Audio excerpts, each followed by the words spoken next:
Hi everyone, welcome to my channel English with Sonali. और मेरा नाम है सोनाली हेमनानी एंड मैं आपकी स्पोकन इंग्लिश ट्रेनर हूं। एंड आज मैं आपको बताऊंगी कि आप कैसे हिंदी से इंग्लिश के सेंटेंसेस बना सकते हैं।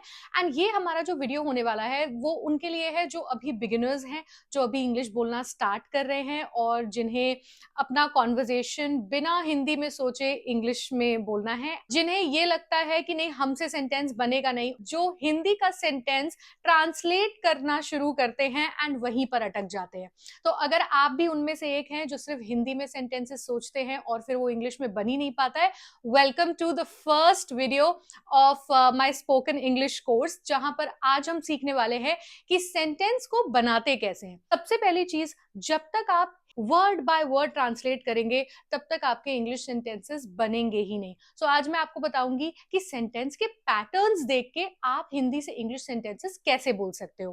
तो सबसे बेसिक चीज होती है ग्रामर में सेंटेंस का फॉर्मेशन करना, यानी कि सेंटेंस बना पाना, और वो भी बिना सोचे। हिंदी में आपको सोचना ही नहीं है। जब आप इंग्लिश में सोचना स्टार्ट करते हैं तब आप इंग्लिश में बोलना स्टार्ट करते हैं।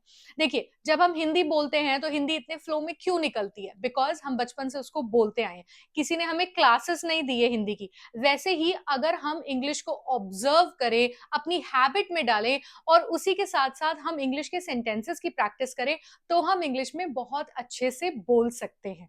सबसे पहले टाइप का सेंटेंस होगा हमारा किसी चीज की मौजूदगी या फिर किसी चीज के एग्जिस्टेंस को दिखाना। आपने अक्सर ऐसे सेंटेंसेस देखे होंगे जो देयर इज या देयर आर से स्टार्ट होते हैं। अगर मैं बोलूं एक प्रॉब्लम है, तो आप इस सेंटेंस को कैसे बनाओगे? अगर मैं बोलूं मेरे दीवार पे एक छिपकली है, कैसे बनाएंगे इस सेंटेंस को? क्योंकि यहां पर कोई काम करने वाला बंदा तो है ही नहीं, तो हम अपना सेंटेंस ही, शी, इट इससे स्टार्ट ही नहीं कर सकते। मैं आपको बताती हूं कि किसी भी चीज की एग्जिस्टेंस कैसे दिखाते हैं। एग्जिस्टेंस दिखाने के लिए आप अपना सेंटेंस देयर इज या फिर देयर आर से स्टार्ट करते हैं।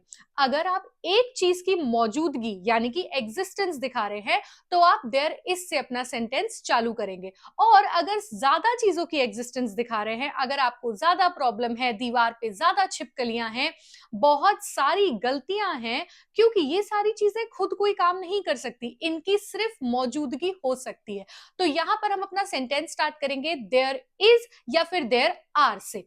अगर मुझे ये कहना है एक दिक्कत है, एक प्रॉब्लम है, तो सिंपली आप देयर इज अ प्रॉब्लम बोल सकते हैं। देखिए कितना सिंपल हो गया, क्योंकि अब आपको सेंटेंस का पैटर्न पता है। अब आपको हिंदी में नहीं सोचना है यार एक प्रॉब्लम है, तो अगर आप एक देखो तो एक पहले वन आना चाहिए, फिर प्रॉब्लम आना चाहिए, लेकिन ये तो इंग्लिश का कोई सेंटेंस ही नहीं है। तो इसीलिए सेंटेंस के पैटर्न को देखना बहुत जरूरी है। ऐसे एग्जाम्पल्स बताऊंगी जिससे आप खुद ब खुद सेंटेंसेस बनाना सीख जाएंगे। अगर मुझे कहना है मेरी क्लास में 5 बच्चे हैं, तो मेरी क्लास 5 बच्चे सिर्फ मौजूदगी दिखा रहे हैं, सिर्फ और सिर्फ किसी चीज का एग्जिस्टेंस दिखा रहे हैं आप। तो यहां पर क्योंकि मैं एक से ज्यादा बच्चों की बात कर रही हूं, यानी कि 5 बच्चे हैं मेरी क्लास में, तो सबसे पहले मैं देयर आर से स्टार्ट करूंगी। क्यों देयर आर? क्योंकि यहां पर 5 बच्चे हैं, मैं ज्यादा बच्चों की बात कर रही हूं। देयर आर, अब कौन है? There are 5 students. गाइस ध्यान दीजिए, स्टूडेंट नहीं स्टूडेंट्स लगाएंगे, बिकॉज यहां पर ज्यादा बच्चे हैं तो प्लूरल फॉर्म आ जाता है। देयर आर 5 स्टूडेंट्स मेरी क्लास में।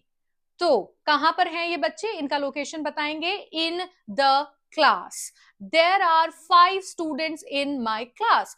अगर मैं बोलूं इस कमरे में 2 लोग हैं, अब देखिए लॉजिक समझिए, ग्रामर पे मत जाइए, लॉजिक समझिए।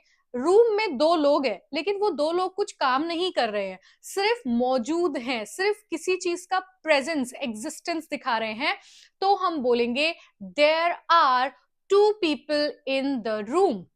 अब अगर आपको कहना है आज एक मीटिंग है, मीटिंग तो खुद कोई काम नहीं कर सकती, सिर्फ एग्जिस्टेंस दिखा रहे हैं, तो हम बोलेंगे there is a meeting today. Report में कुछ प्रॉब्लम है, there is a problem in the report. मेरे घर के आसपास बहुत बढ़िया कैफेज हैं, there are many cafes in my area or near my home और अराउंड माई होम, मेरे घर के आसपास, तो near my home, around my home. अपना सेंटेंस जो स्टार्ट करेंगे वो देयर आर से स्टार्ट करेंगे। There are many cafes. अगर आपके घर के सामने एक ही पार्क है तो आप क्या बोलोगे? There is a park in my neighbourhood, या फिर in front of my house. जो भी पोजीशन है पार्क की, उसके हिसाब से आप अपने हाउस और पार्क का रिलेशन दिखा सकते हैं। लेकिन मेरे कहने का मतलब यह है कि आप सेंटेंस अपना जो स्टार्ट करेंगे वो देयर इज से स्टार्ट करेंगे। There is a park in front of my house. Class में बहुत सारे बच्चे हैं। There are many students in the class. अगर आप किसी का सोशल मीडिया प्रोफाइल देख रहे हैं और ये बोलना है कि इस वीडियो पे तो सिर्फ एक ही कमेंट है, कमेंट कितने हैं? एक, तो हम बोलेंगे there is only one comment on this video. अब आपको देयर इज और देयर आर वाले सेंटेंसेस में बिल्कुल भी प्रॉब्लम नहीं होगी, बिकॉज आपको सेंटेंस का पैटर्न पता है, क्या चीज पहले लगती है, क्या चीज बाद में लगती है। अब आप जब भी कुछ ऐसे बोलना चाहेंगे तो बिना सोचे हिंदी में, बिना ट्रांसलेट किए अच्छे से बोल पाएंगे, बिकॉज आपने सोचना इंग्लिश में स्टार्ट किया। तो ऐसे करके जब आप सेंटेंस पैटर्न देखते हैं तो आप अच्छे स्पीकर यानी कि नेचुरल स्पीकर बन पाते हैं। Do follow our Instagram channel also. Instagram वाले पोस्ट और रील्स में भी हम बहुत सारा नॉलेज शेयर करते हैं, जिससे आपको ईडियम्स, वोकैबुलरी, प्रोवर्ब्स, प्रोनाउंसिएशन, बहुत सारी चीजों का आइडिया मिलेगा। अगर आपको ये वाला पैटर्न बहुत अच्छे से समझ में आया हो तो प्लीज प्लीज प्लीज मेरी वीडियो पे लाइक, कमेंट और इसको शेयर ज्यादा से ज्यादा करिएगा, ताकि मुझे पता लगे कि एक्चुअल में मेरे पढ़ाने के तरीके से आपको बहुत अच्छे से समझ में आ रहा है। So let's move on to our next pattern which is giving the orders. अगर आप किसी को ऑर्डर देते हैं तब आपका सेंटेंस कैसे बनना चाहिए? हम जब सेंटेंस बनाते हैं हिंदी में, जब हम किसी को बोलते हैं दरवाजा बंद कर दो, यहां आओ, वहां चले जाओ, बेड साफ कर दो, शीशा साफ कर दो, गाड़ी चलाओ, तो हम यहाँ पर प्यार से नहीं बल्कि हम किसी को ऑर्डर दे रहे हैं। यहाँ पर आपको एक चीज बहुत ध्यान रखनी है, यहाँ पर आपको जो भी एक्शन वर्ड लगाना है, यानी कि जो चीज हमें बता रही है कि हम कौन सा काम कर रहे हैं, जैसे ड्राइव, क्लीन, गो, कम, जंप, स्टॉप, वॉक, ड्राइव, ये सारे वर्ड्स सबसे पहले आते हैं। यहां पर कोई he, she, it, I, you, we, they नहीं लगता है। सबसे पहले आपने अपना एक्शन वर्ड लगाया और उसके बाद किस चीज पे एक्शन करने को बोल रहे हो वो लगाओगे और आपका ऑर्डर कंप्लीट हो जाएगा। Let me show you how. अगर आपको बोलना है गाड़ी चलाओ, तो गाड़ी हिंदी में तो पहले आ रहा है, लेकिन इंग्लिश में चलाना पहले आएगा। Drive the car. फर्श साफ करो, तो क्लीन पहले, फ्लोर बाद में, क्लीन द फ्लोर। बाहर जाओ, तो जाओ को हम पहले लिखेंगे। ये हमारा क्रॉस मेथड होता है हिंदी से इंग्लिश बनाने का, लेकिन मैं आपको इन सब मेथड्स में नहीं फंसाना चाहती। आप पैटर्न समझिए, एक्शन वर्ड पहले लगाइए और जिस चीज के ऊपर एक्शन हो रहा है उसको बाद में लगाइए। As simple as that. तो आप बोलेंगे clean the floor, drive the car, go out, come inside, open the laptop. Laptop खोलना, ओपन द लैपटॉप, तो ओपन आया पहले, लैपटॉप आया बाद में। अगर आपको बोलना है कि गैस चालू कर दो, टर्न ऑन द गैस।